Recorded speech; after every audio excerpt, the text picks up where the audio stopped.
Hi, Ashish. Good morning, Praveen sir. Good morning, Ashish sir. Good And morning. good morning to all the students who have already joined us. Good morning to all the faculty members, along with Mr. Raman sir, who has uh, been coordinating for us from the college, Sophia College for Girls, Ajmer.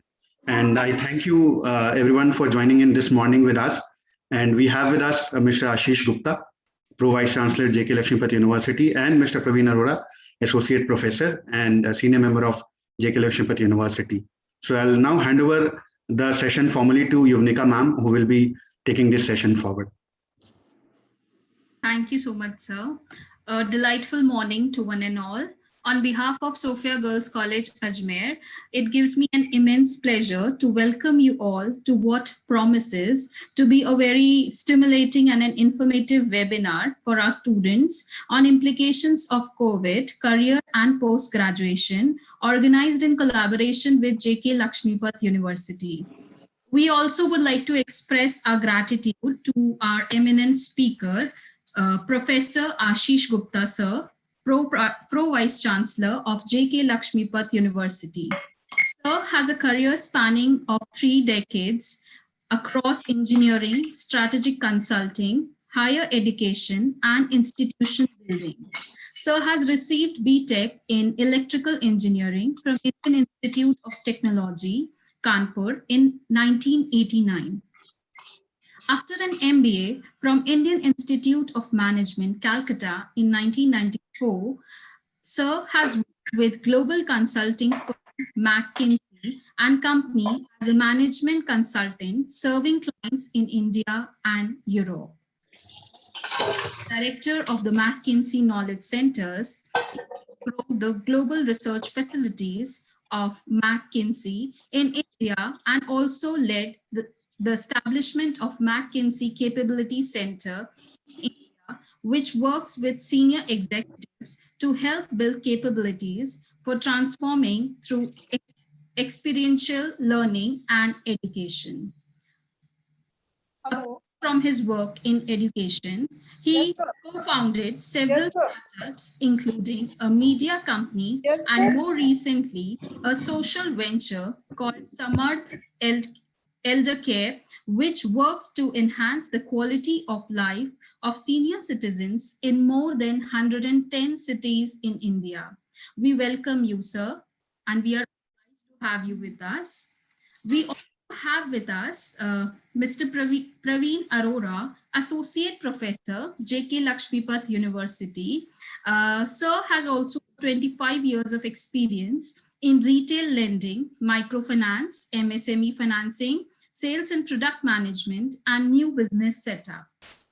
Sir has graduated from IIT Delhi in the year 1991 and subsequently obtained his management degrees from IIM Calcutta in 1994. Sir has worked in the retail finance space with GE Money, FinCare SFB, and Vistar Finance. His experience covers various such as car loans, consumer durables, housing finance, mortgage, and microfinance. He also headed various verticals in his roles and has managed over 2,000 member teams spanning 200 plus cities working for him.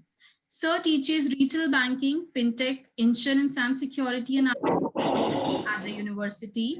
He also anchors special BBA finance and fintech program. He also advises clients in diverse areas like new product launch, scale up, existing product range, collections, and overall retail finance business strategy. So we are obliged to have you here with us. Now I hand over the session to our eminent speakers.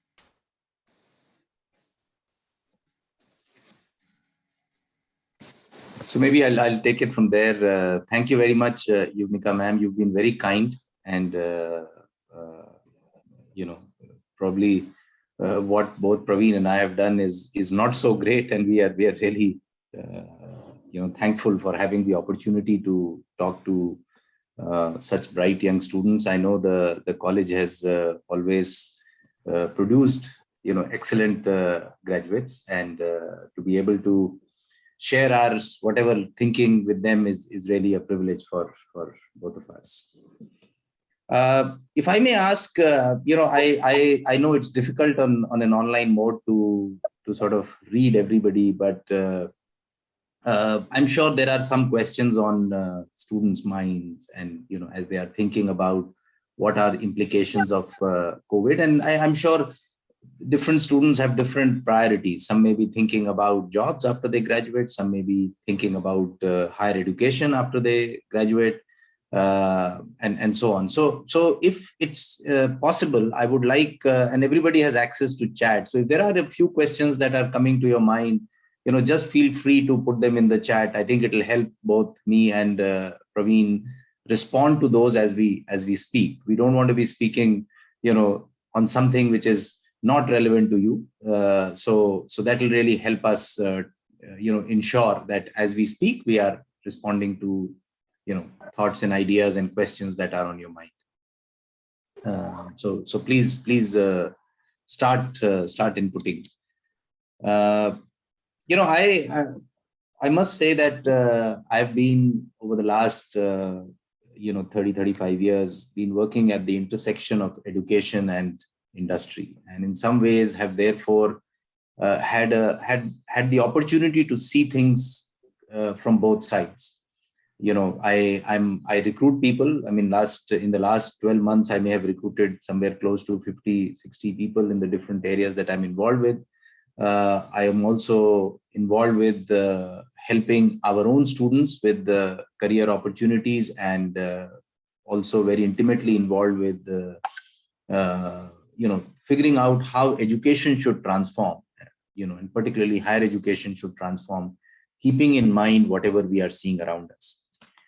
Now, if I say that, we are in unprecedented times, and, things are, you are seeing things as they have never been before, I'm sure all of you have heard this, a million times. We all know that. We all know that the change in these years, and now, all of us are feeling the change once again. Just when we had thought, or many would have thought that things are now inching back to how they were earlier. It doesn't take more than a week or 2 weeks to remind us that things are never going to be the same again. Some of these changes that we have witnessed are very, very fundamental to the way we work, to the way we engage with each other, to the way we study, and also to the kind of opportunities that are going to be there in front of us. And I think today that is something that I would like to talk about. Not so much about what is happening due to COVID, but more what are some fundamental things that are going to perhaps change our world in ways that, are going to influence how we live and how we work. More importantly for you, because, you are going to start a career now, and, some of these things will play out over maybe 10 years, 15 years, 20 years, right? Obvious questions that a lot of us have, a lot of you may have, are about job scenarios, are about, what is this implication of, you hear everybody working from home, people joining companies from home. What does that mean? How does that, is there anything different that we have to do or we have to be prepared for? And then there are questions around higher education. Many of us, or many of you would have thought that, there is a progression. You do your undergrad, then you may have thought about, doing a master's, doing an MBA, perhaps some of you may have thought about going overseas for higher studies. And, obviously what is happening around us has, impacts these plans as well. Many students I know have been thinking about taking, a drop and looking at the possibility of drop. Now, drop years have been looked at or have been considered kind of, with a very mixed view in our country, in our society. And so the question is, should I drop? Should I use this to prepare for something better in the year to come? Or should I go ahead with what opportunities I have? So I think these are some very fundamental, very real questions. And while there is no right or wrong answer to many of these, there is obviously an opportunity for us to think about it more objectively and be able to take a more informed decision. And that's really what I hope we will be able to accomplish together in the session today. One thing which everyone has felt and understood as a result of COVID and its aftermath is uncertainty. Right? Businesses who employ people, students who study, parents who pay for their children's education, teachers who teach at all levels. We are all very seized of the uncertain environment we are living in. Right? It's very difficult today for, I would claim, anyone to say what they would be doing, 15 days from now or 30 days from now. And that obviously affects our decisions, that affects our thinking. Some find it very unnerving to be in a situation like this. Now, the good news I would like to give you first to all of you is that, look, when you are thinking of your education or when you are thinking of your career, the minimum horizon one should think about is, 4 to 5 years.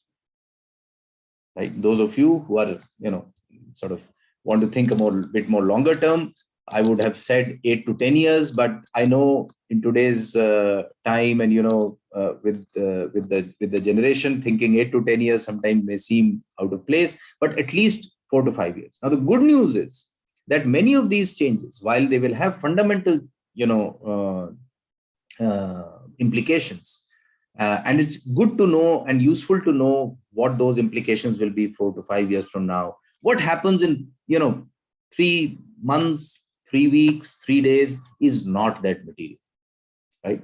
There will be a lot of noise. There will be a lot of ups and downs. And, as we grow, we have to become accustomed to a world in which there will be more uncertainty for the short term.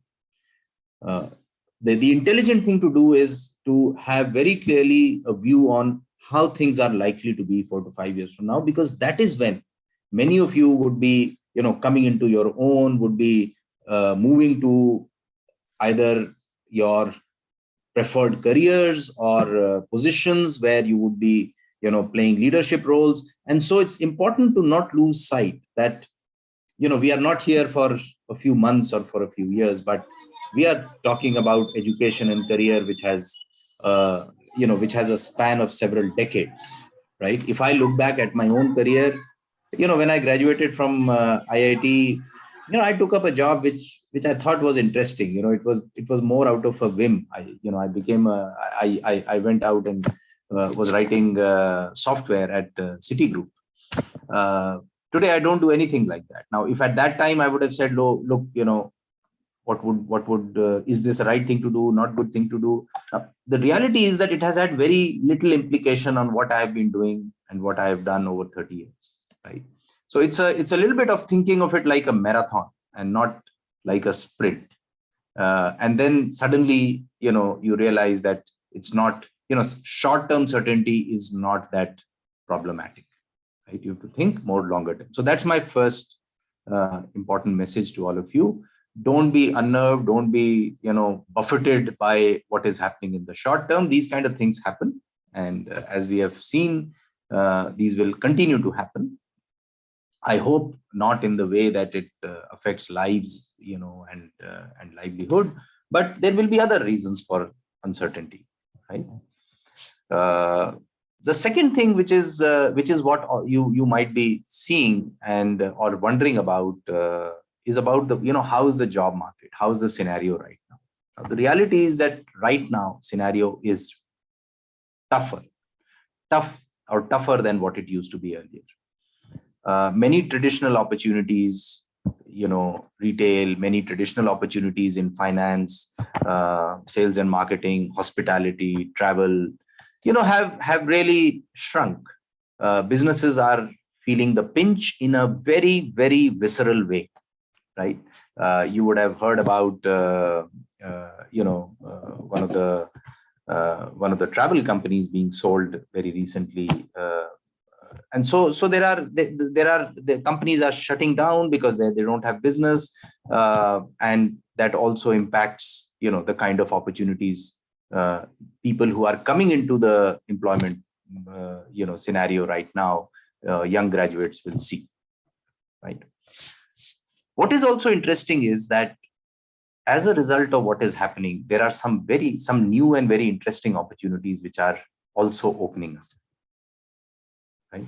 So on one hand, the market is tough for some of the more traditional areas, but the market is also burgeoning and really looking for talent in some of the new emerging areas.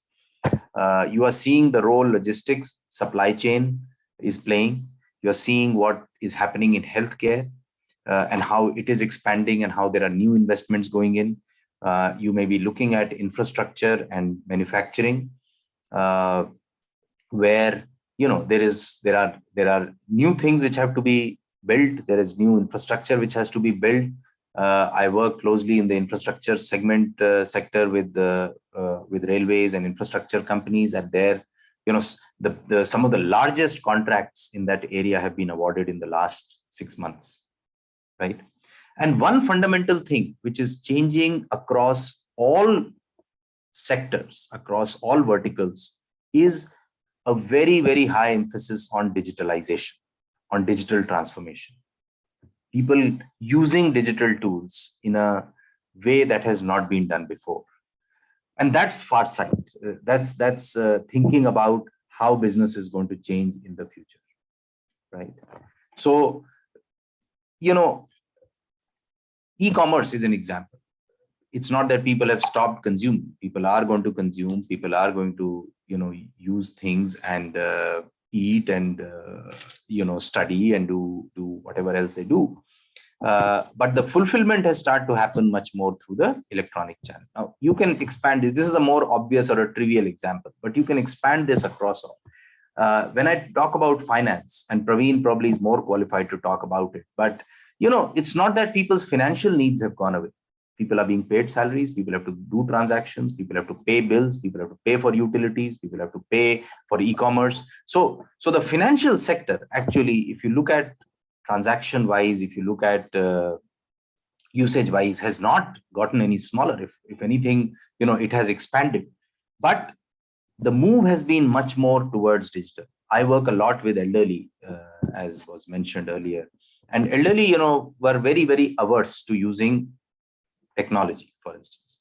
But what COVID has done is that even those who were not prepared, who were not trained to use technology in the same way, are moving to using apps, are moving to using online services, are using digital payments, sometimes out of compulsion. But that is also changing consumer behavior in a very fundamental way, right? And traditional companies, therefore, are also making a big move. Work from home, the big implication for work from home is that you have to have a digital infrastructure which allows people to continue to work at home, right? People are looking at how parts of manufacturing, and one example, for instance, is quality control, right, can be transformed in a way digitally that people can, do parts of it without having to come to work in the factories or in the plants, right? Financial accounting, and I think many of you are students of commerce. I mean, commerce is going to go on, right? You are having to do accounting no matter what. In fact, compliance, if anything, has gone up in the last 1 year, right? But what has happened is that there are now more newer digital tools which are making it possible for people to work in a distributed environment. So an important implication is distributed work and need for people who understand how distributed work happens. They understand and know the tools for distributed work. And very importantly, they have the skills and mindset to be able to work in a distributed environment. I think that's, to my mind, a very pertinent thing for us and for all of you as you think about how careers and how you have to shape your own self and your own value proposition to whether it is companies, whether it is employers, whether it is education institutions in times to come. On education, if you look at, and again, many of you would be thinking about education as an option, the implication of education are, some of them you have experienced already. I'm sure a lot of you have been experiencing and learning through online mode in the last 1 year. What I see across the institutions I'm involved with, and also in the larger education sector, is that the experience of students has been very, very, I would say, varied and very different in terms of their experience. And there are two factors which have led to that. One is the readiness of the institution in being able to move to a digital and distributed way of learning. Some institutions were more prepared and therefore could offer a better experience to the students, better tools to their students, better resources to their students. And I think we at JKLU were fortunate that we had been working on this for at least 3 years, even before COVID happened. Obviously, COVID accelerated a lot of what we were doing. But in terms of the backbone, in terms of the faculty, in terms of the mindset of the teachers, etc., I think we were in a better place, and therefore we were able to do a better job compared to many other places. And I think people have really innovated a lot also on how they use online learning. We, for example, set up business labs where students could learn experientially how skills that they learn can be applied to real business. For our design students, we help them set up small studios at their own home using day-to-day material and day-to-day things. So these are just some examples of how institutions' readiness impacts students' experience and learning. And this is something for you to be aware of and be careful about as you think about your higher education choices going forward. The second important thing is, how students have understood their own role and responsibility in online learning. And again, I think many of you would have felt that already and probably have already made that move, that when you are learning online, a lot more responsibility of learning comes to the student. Right? In a classroom, and we all, I must say, I've also gotten away by, just sitting in the classroom, being present, and, you take notes, and, later on you go back home, you read those notes and you reproduce them in the class, and in the exam, and you get good marks. When the mode of education moves to online, the responsibility of getting more out of education also falls on the student, because teachers have limitations, technology will have limitations, and you as a student need to be much more demanding from your institution, from your teachers particularly. In the physical world, the teacher has a reasonably good idea of who's getting it, who's not getting it. They can ask questions more directly. They can put more extra emphasis when they get a feel that it's not being understood. In online learning, that doesn't happen that easily, and so the teacher has to depend on the students to give them more feedback, to respond, to ask. And I think if as students you want to get more out of it, you have to take charge of that process a little bit more.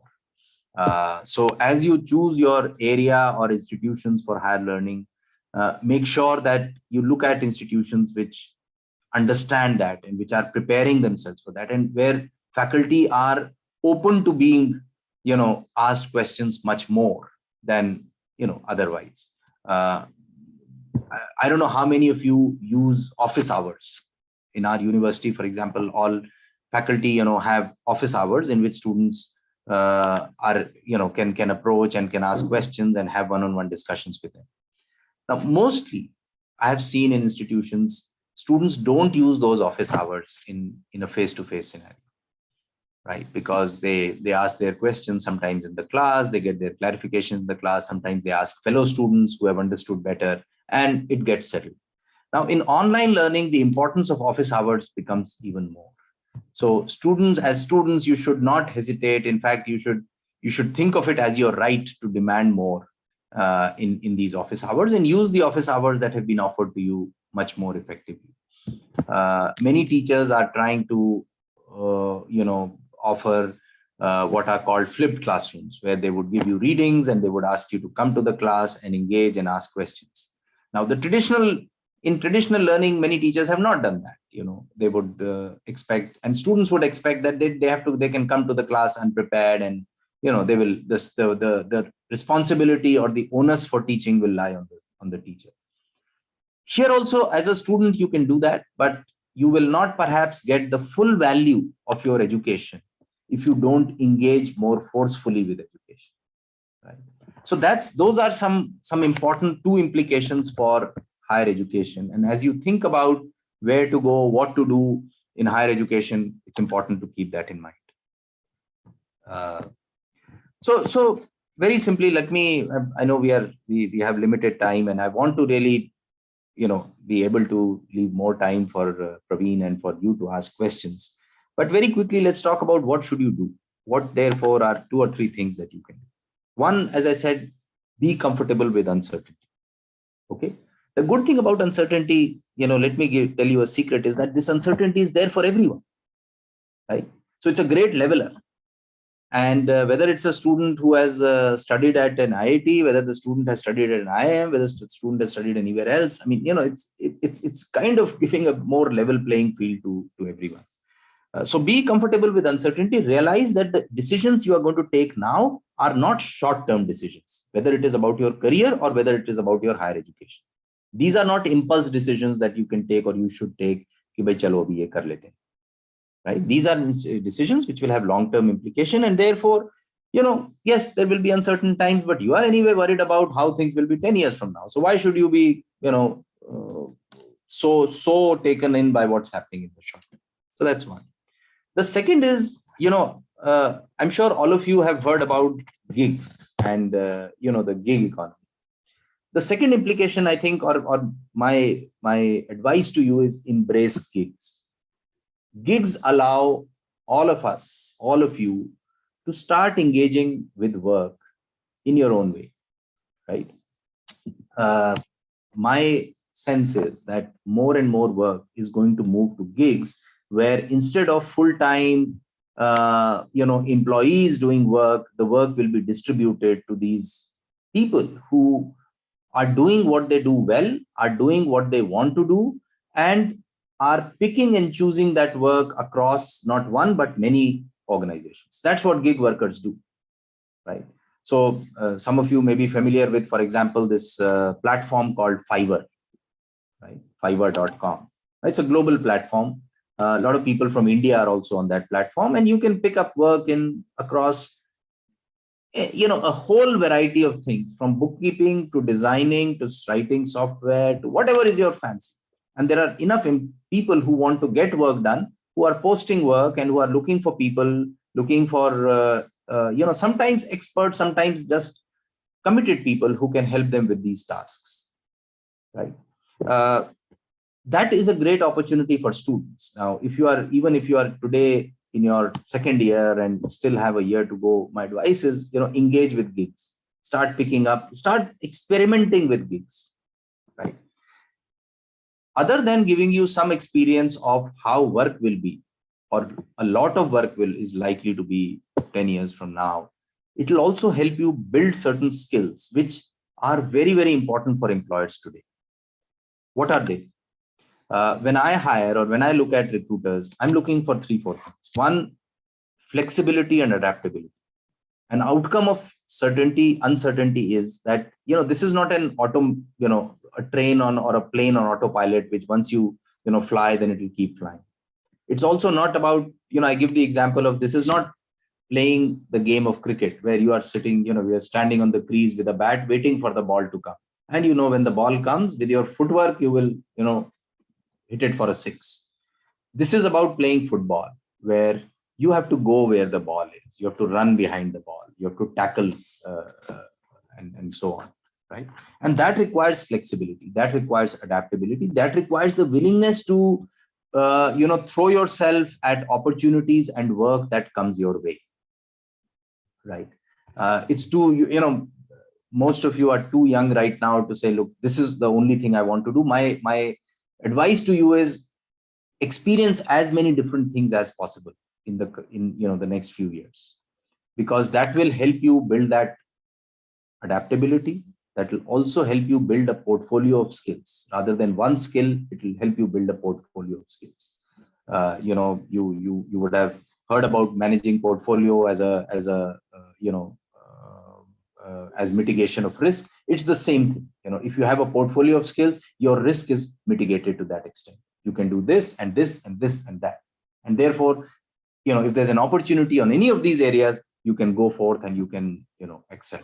But if you know only one thing, or if you are fixed on to one thing, then obviously you are putting all your eggs in one basket, which may not be the best thing to do, in my opinion at this time.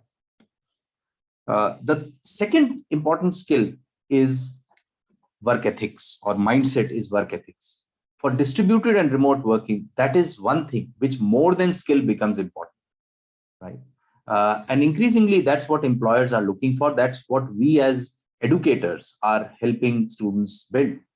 Because, in an environment where you had your supervisor standing on your head, all of you were sitting in a room and he was managing or she was managing you, it was less important, because people would say, look, if this person doesn't perform, I will tell her, or I will show her how it is to be done. Now that possibility is not there, because a lot of these interactions are happening online, right? We just set a protocol for remote working for our team in one of the companies I'm involved with. And the big thing that the senior management was worrying about was, look, how do we ensure that people do apply themselves, and how can we be sure that when somebody is supposed to be doing something, they are actually doing something, and we can depend on that, right? So work ethics will become extremely important. The third thing is communication. Once again, because of distributed work, communication, be it written communication, be it communication over Zoom, be it communication over phone or email, has become extremely or much more important. The opportunity for reading body language is not there, right? I can't see any one of you, so I don't know what's going on. I don't know if you are there, you're paying attention now. So I have to look for cues. I mean, in this case, this is not supposed to be one where I'm expecting you to do something. But if I were expecting you to do something, how do I engage with you? What is it that will give me confidence if you were my team members, that you are absorbing what I'm saying, and that you are, if you are promising something that will be done, that it will be done, right? So you have to think about communicating in ways that demonstrate understanding, that demonstrate the ability to think critically, and gives people confidence and helps build trust, right? So these three skills become extremely important. And as I said, embracing gigs or experimenting with gigs will give you some bit of experience in doing this. But also, as you think about higher education, look at what can help you build those skills. Because in times to come, these will be significantly more important than the knowledge you will bring to the table. Knowledge anyway today is becoming, I wouldn't say unimportant, but is in the overall scheme of things is becoming less important. Because knowledge is now, available and accessible. A lot of knowledge is accessible at the touch of a button. Companies believe that they can teach you, if they have to teach you something specific, anyway, those things that you learn, are changing so dramatically that there's need for new knowledge. And they are confident that they will teach you whatever is needed in a short period of time. What they are looking for is, can you learn quickly?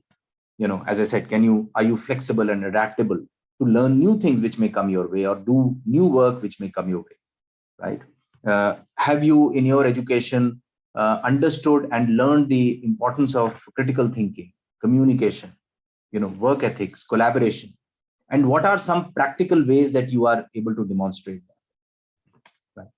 And finally, the skill of digital work. And that means two things. That means the tools for digital work, and that means approach for digital work.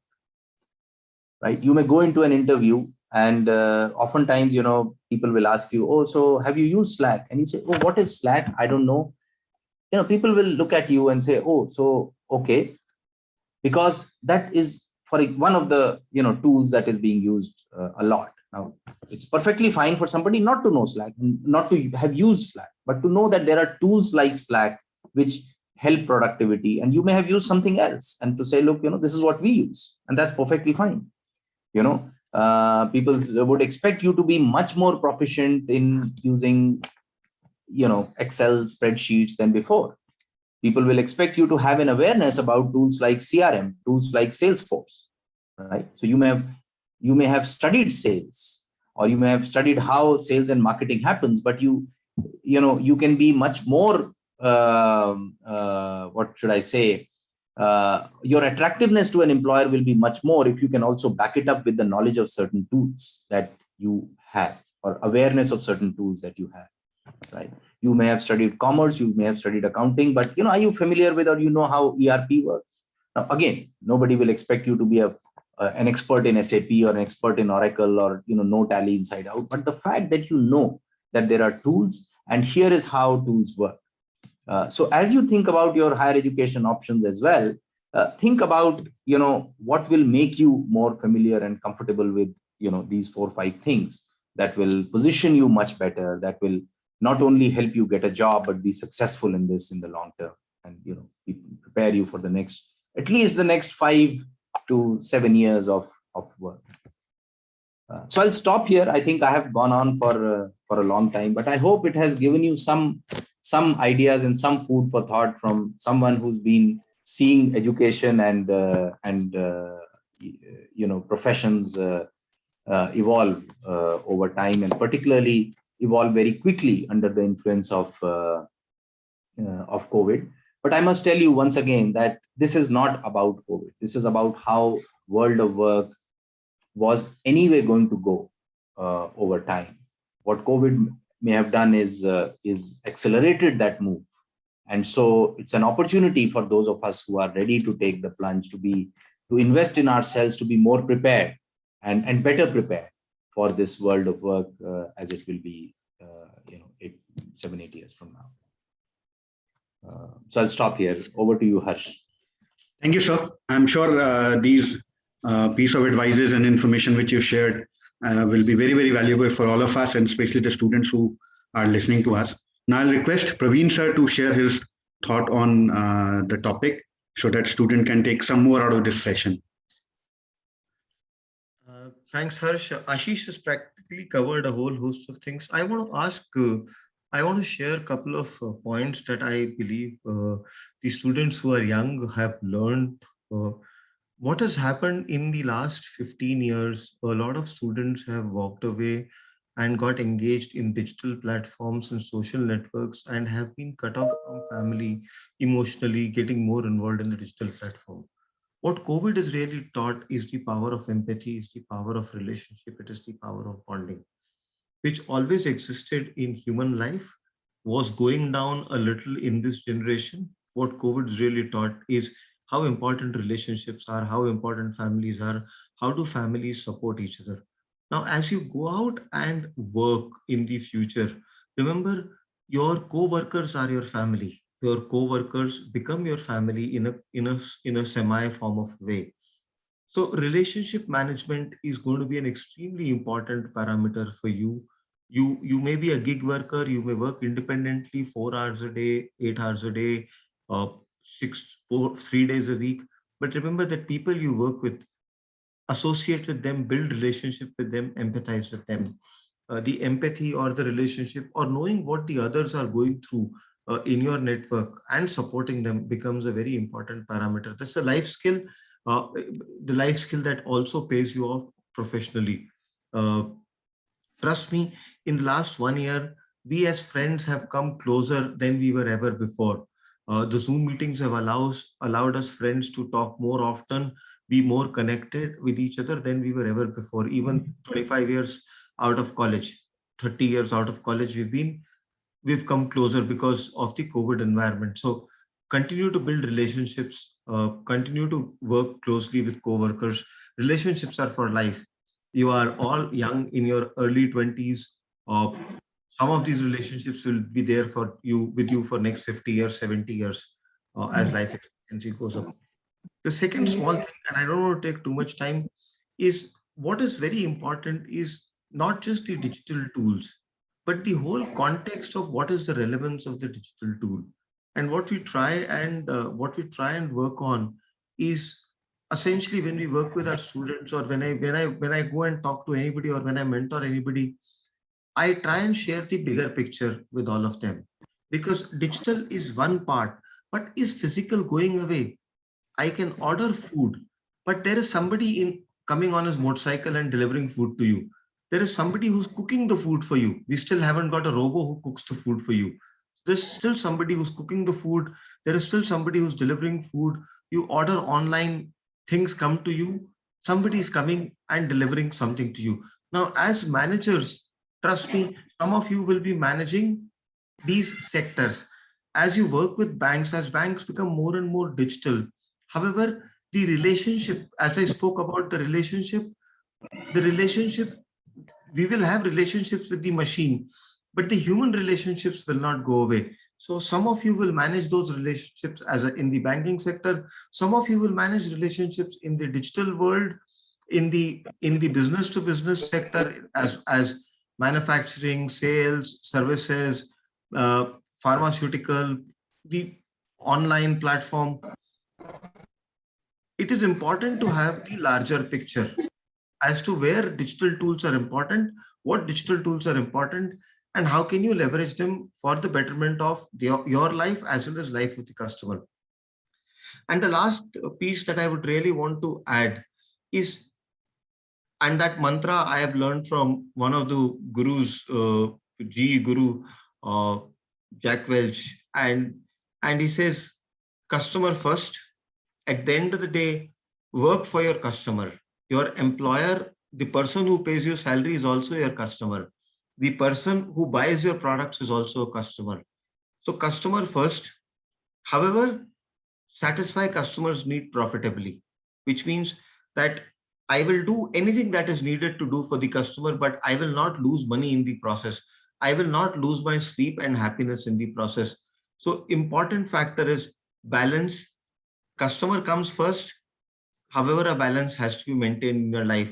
In the next 10 years, 15 years of your career, some of you will do masters in business administration. Some of you will do MBA. Some of you will do MSc. Some of you will do MCom.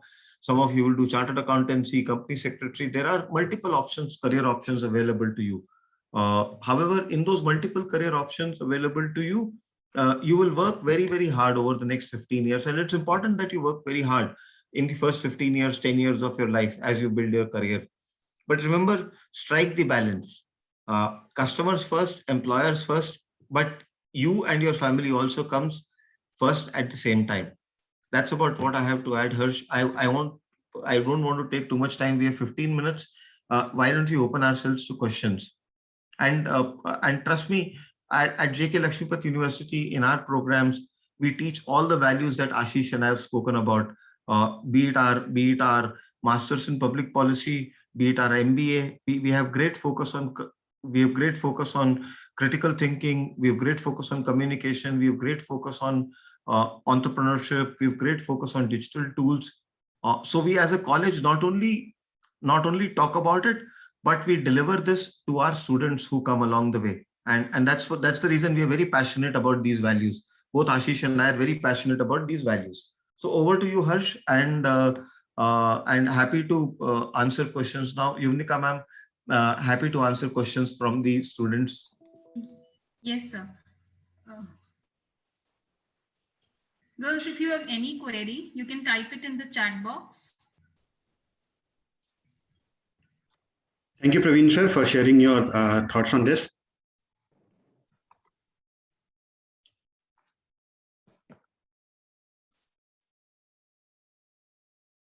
So while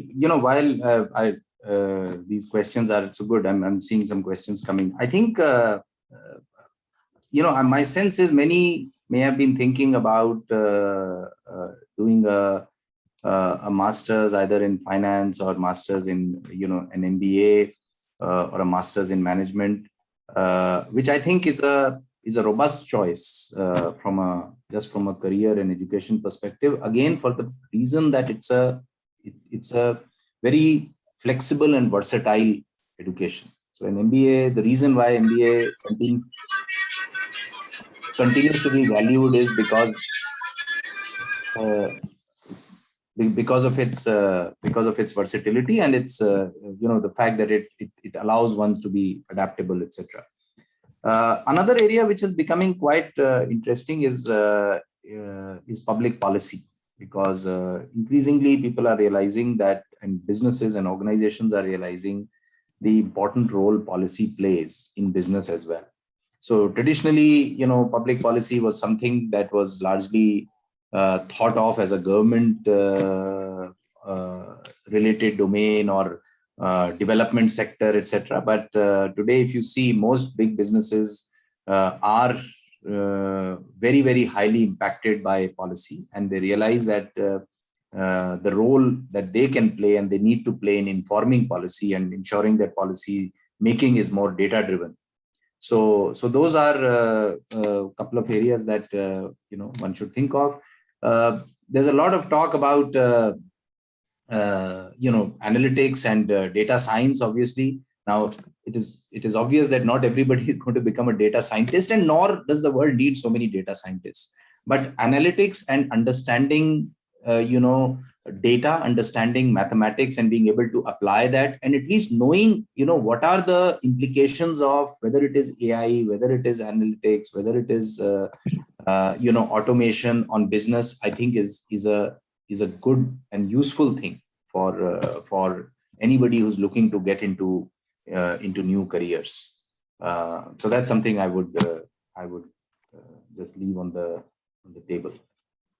So a couple of questions which have come from the students while they were registering for this session. So one of the questions says, what should be good option after BCA, MBA or MCA? It's a very general question which a lot of students must be having in their mind. So I'll request both of you to take up this. See, I think again, it's let me first tell you, look, all options are good. It depends on what what really floats your boat. What is it that you are, passionate about, and what do you see yourself doing for, a number of years? So if, for example, you've done your BCA and you feel that that's the area you want to, you are in love with the, systems and administering systems and, looking at technology infrastructure, etc. in an organization, and really, really gives you the pleasure and joy that you want, then that's a great option for you, right? However, if you've tasted that and you believe that, yes, it's good to know, I know some things, but I'm not sure whether that's something I want to do for the rest of my life, which is also, by the way, many of us were in that situation when we graduated. So not that everyone has all the answers from the beginning. Most people don't, and it's fine. If you don't know what you are going to do for the rest of your life, it's all right. Most of us didn't have an idea. At least I didn't have an idea what I was going to do for the rest of my life when I graduated. The reason why, as I said earlier, an MBA is a preferred choice for a lot of people is because of the versatility in the options that it provides you. Can you go from MBA to technology area? Yes, the answer is yes. Can you go from MBA to academics? The answer is yes. Can you go from there to business development sector? Whatever. So the reason is that it's a well-rounded course which gives you multiple options, choices, electives, and that's why it's no doubt it's a preferred option. So the answer to that question lies also with you as to how sure you are that you'll be happy doing that particular thing for the rest of your life. And if you are sure, then please go for it, because then why waste your time on doing something else? Thank you, sir. Another question which have come from Shilki, and she is asking which specialization is best in MBA she wishes to pursue. People have very different views. I have a view, maybe because I worked with McKinsey for most of my career, and is that specialize. MBA is a general management qualification. I know people talk about specialization in HR, specialization in finance, specialization in marketing, etc. These are if I may say so, and I may get, Harsh may not take to it kindly later on, but if I may say so, look, these are marketing tools that universities and institutions use. An MBA is about business. Okay. You can obviously take more electives in whatever you want to do, but a specialization in finance in MBA means very little to me. A specialization in HR means very little to me, for the simple reason that if you are going to work in HR, in 6 months or 3 months, you will learn more than you would have learned about HR in those 2 years. Okay. And that goes for every area, right? I did, strategy consulting for most of my career at McKinsey. And, did I do courses in strategy? Of course, I did courses in strategy, as everybody did. But, in 3 months, I had to unlearn, and I learned so much more about strategy.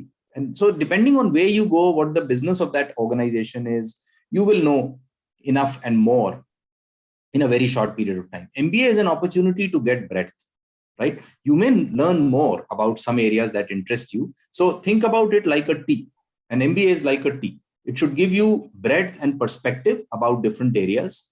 One of the things, for instance, our MBA students do is they spend time in Startup Studio. They spend time at the Center for Communication and Critical Thinking. Now, these are not, traditional finance and marketing courses, but these are done so that they also develop a perspective which allows them to appreciate how businesses, large and small, work, overall.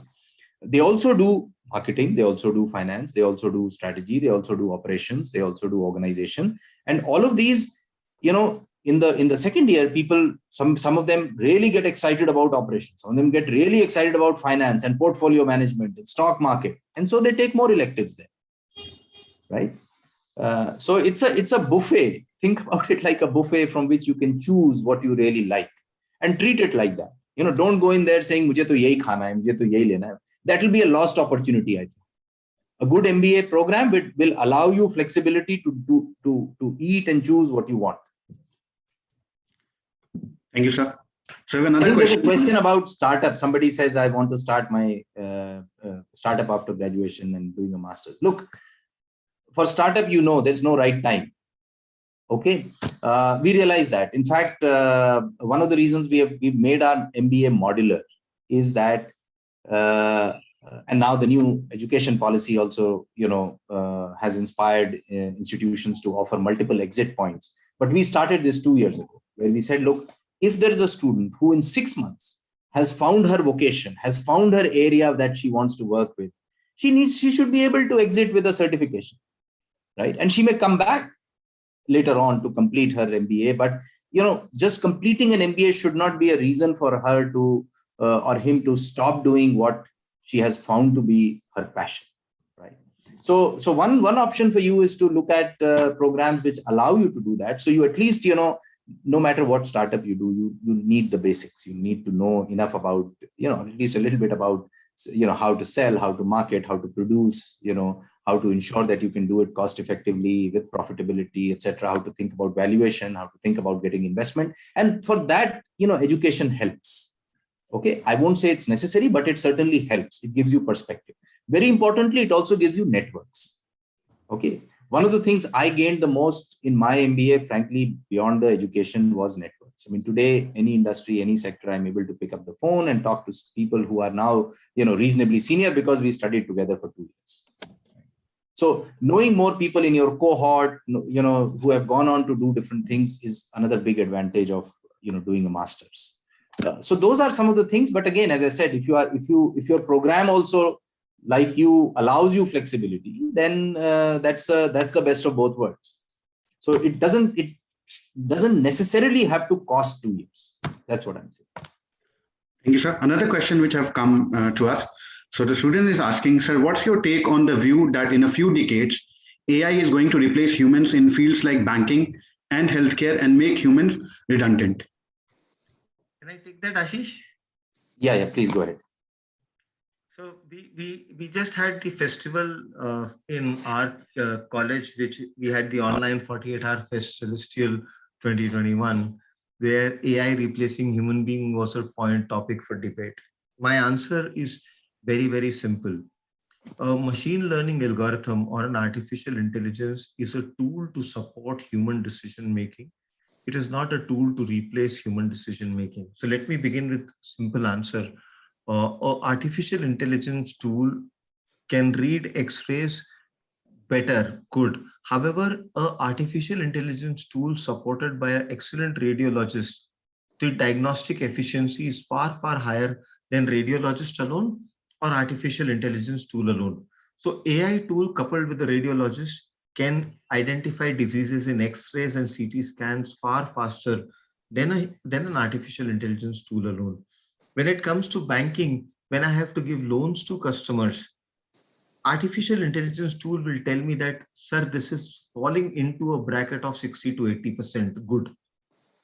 The human being takes a decision whether the customer is worth giving the loan or not worth giving the loan, because an artificial intelligence tool does not factor in human emotions.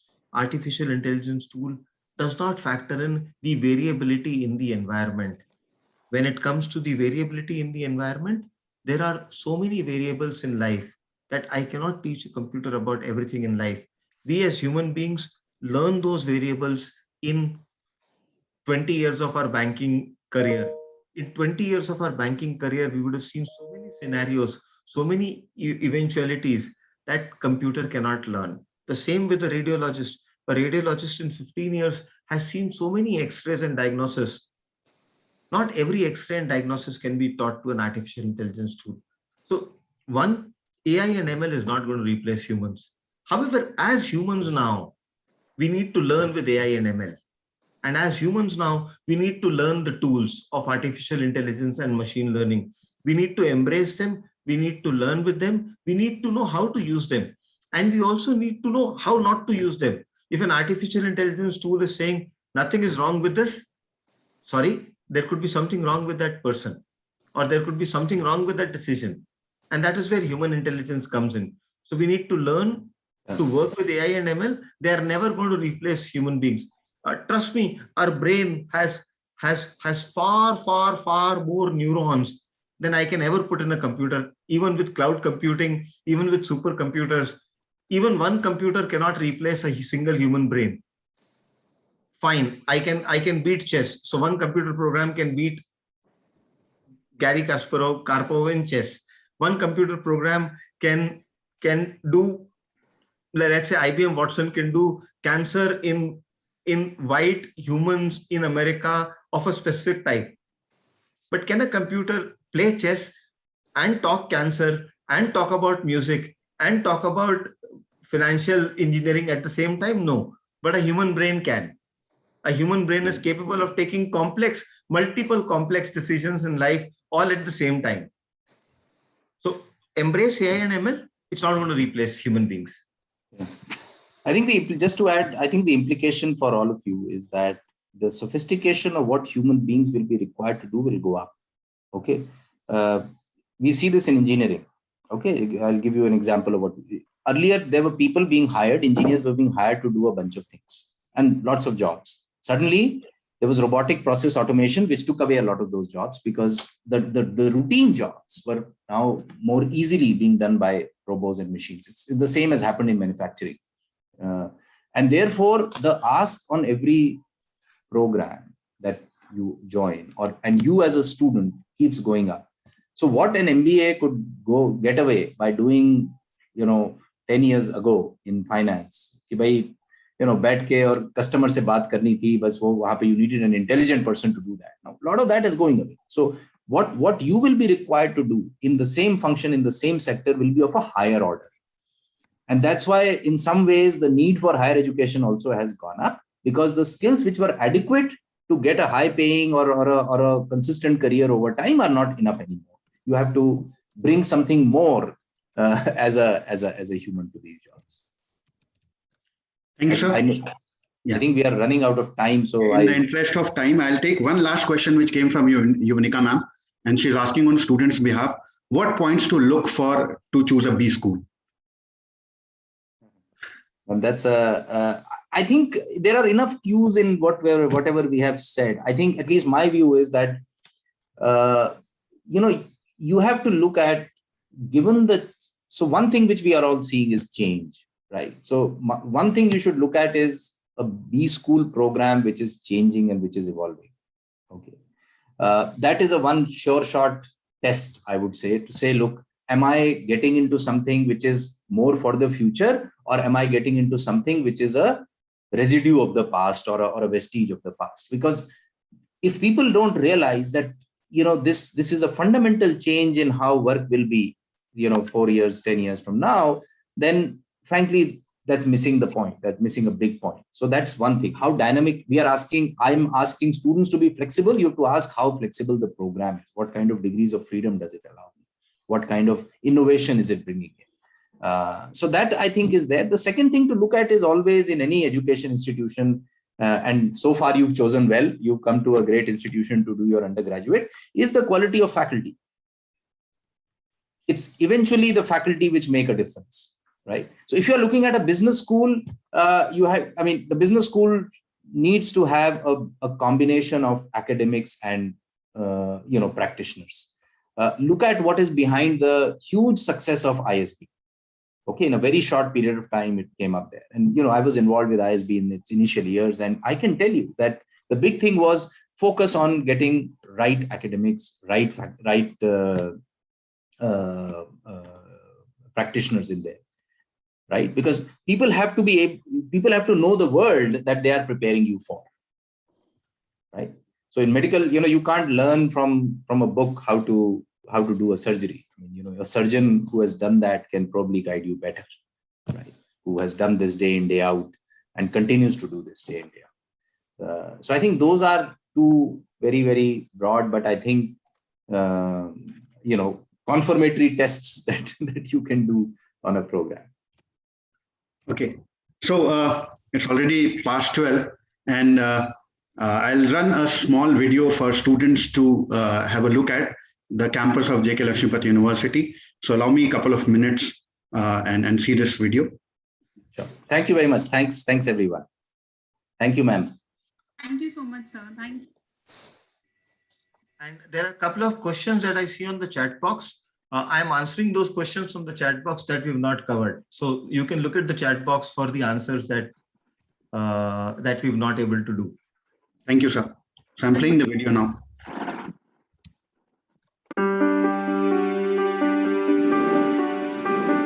In a world where knowledge is readily available, the wisdom to innovate is the key to leadership. Built on a legacy of more than a century of business leadership, the JK Lakshmipat University understands the value of innovation. We at JK organization are committed to excellence and are happy that JKLU has emerged as one of the most innovative universities of the country. We offer our students an education that is contemporary, relevant, and combines the best of academic pedagogy along with application-led practical experience. At JKLU, we provide a vibrant learning environment for ambitious and driven students who are ready to embark on careers that will shape our future. Situated next to the fast-growing metro city of Jaipur, the lush green campus, complete with a contemporary architecture, showcases a philosophy of openness and connectivity. With one of the best teacher-to-student ratios, ergonomically designed classrooms, and curricula designed by seasoned academics and industry experts, the JK Lakshmipat University offers an unmatched environment conducive to learning. What we are trying to do here is develop this basic ability to learn and collaborate with others here.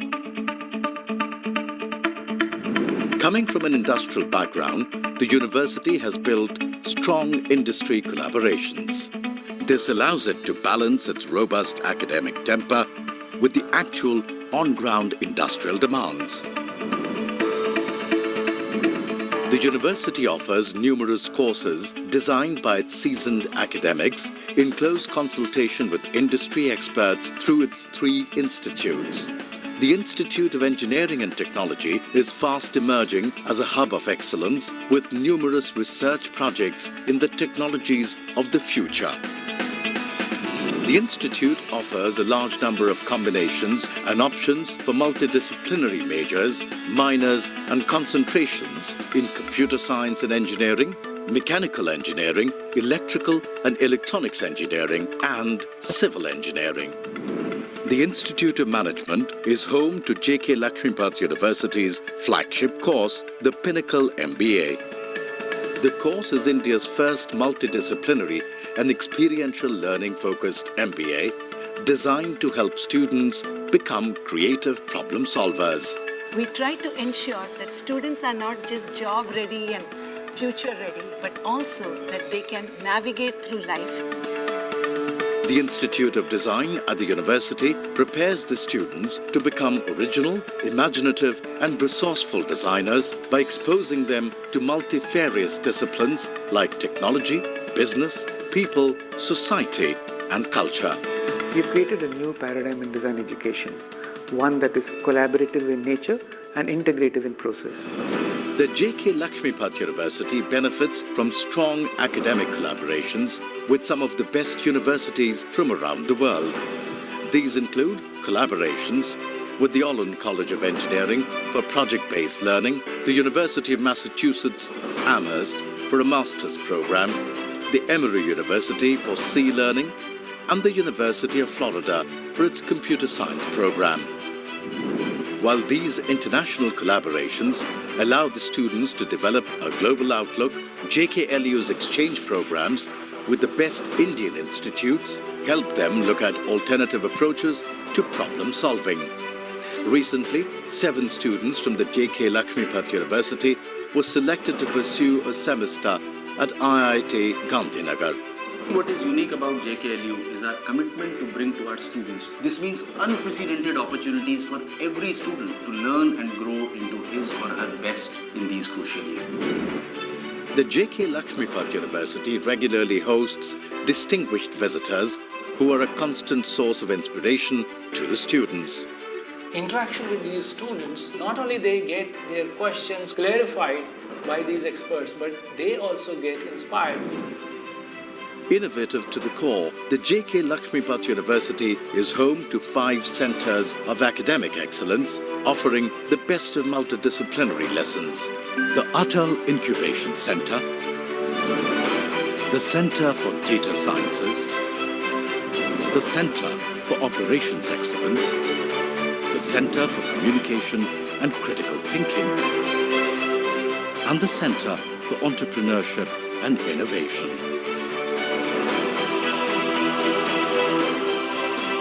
The campus at the JK Lakshmipat University is buzzing with action even beyond the classrooms.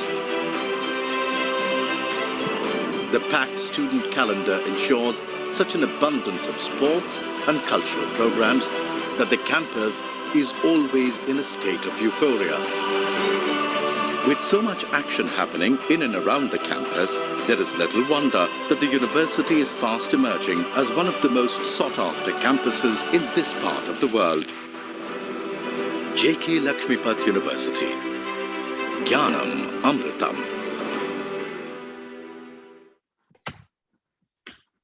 So thank you everyone for watching the video.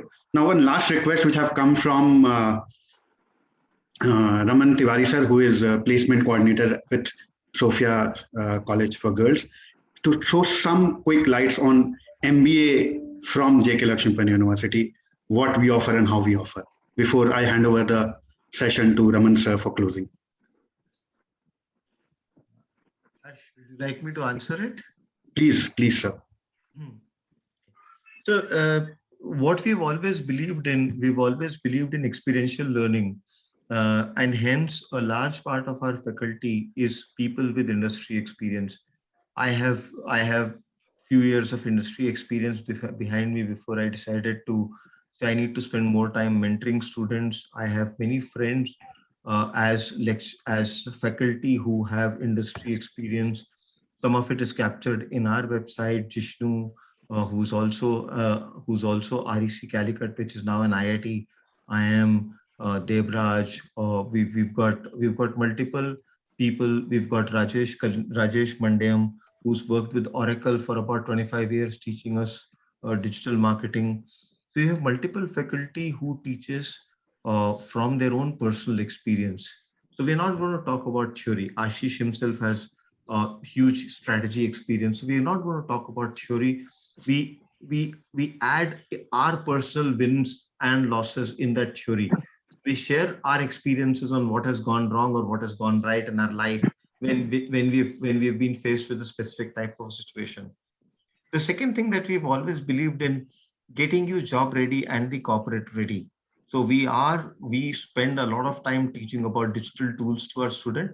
In fact, our new logo should be out today, tomorrow, where with a much greater focus on digital as the core program. So we're going to make sure that you learn about the digital tools very well across all segments, be it sales management, be it finance, be it supply chain management, be it digital marketing. We will make you familiar with not only the theory, but how does Salesforce work? How does Zoho CRM work? How does Google digital marketing work? How does Tally work? How does Tableau work? How does Advanced Excel work?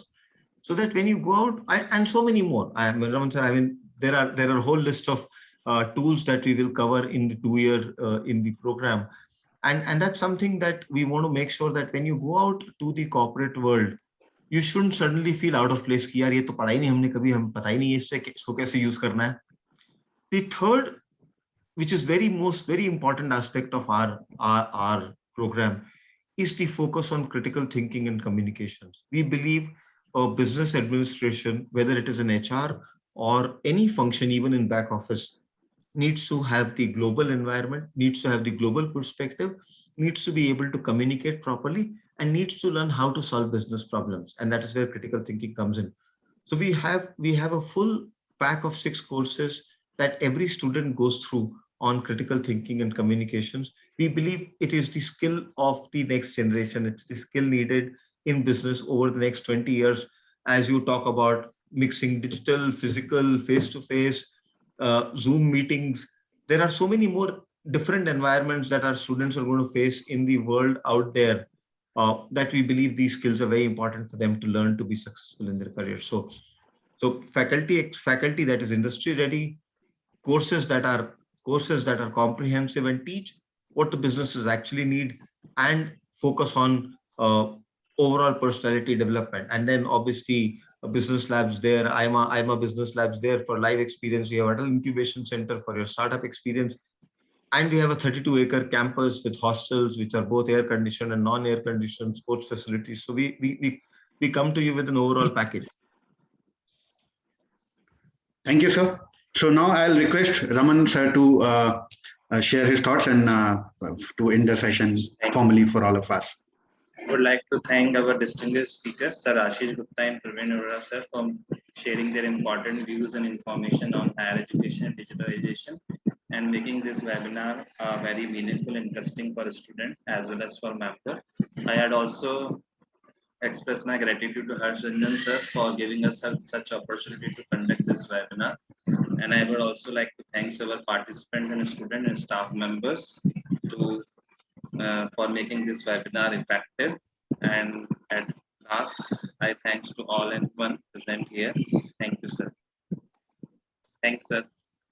Thank you, Raman sir. Thank you, Praveen sir, and thank you, Yonika ma'am, and all other staff members and faculties who joined in today, and students, especially for whom we have organized this session. And we as university ensure that we are available for our students. They are the primary responsibility we as educators possess for them. And we will be open for many such sessions in time to come. And what best this pandemic has done to us, as Praveen sir shared earlier, that this has brought us closer.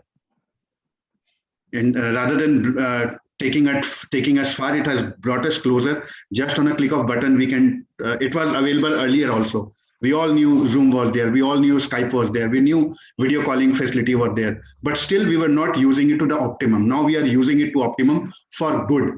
So with this note, I will take permission from everyone to end this session. And I will be putting up the website address of Lakshmipat University for everyone to see. And they can visit our website for any other information. I will put down my number also. You can talk to me directly. Thank you so much, Harsh. Thank you, Raman sir. Thank you, Viveka ma'am. And as I said, my motto has been customer first, all students first. All of you students, wish you all the best in your career ahead. Trust me, you have 40 years of life ahead of you. The corporate world for you will be 40 years of career. So it's not, it's a marathon. It's not a 1 year journey. It's not the first job. You will have many jobs in the 40 years to come. So enjoy yourself and make the best of the time available to you. These are going to be, the next 10 years are going to be very, very enjoyable to all of you. Thank you. Thank you, everyone. And have a nice day ahead. Stay safe, stay healthy, and keep people around you safe. Thank you.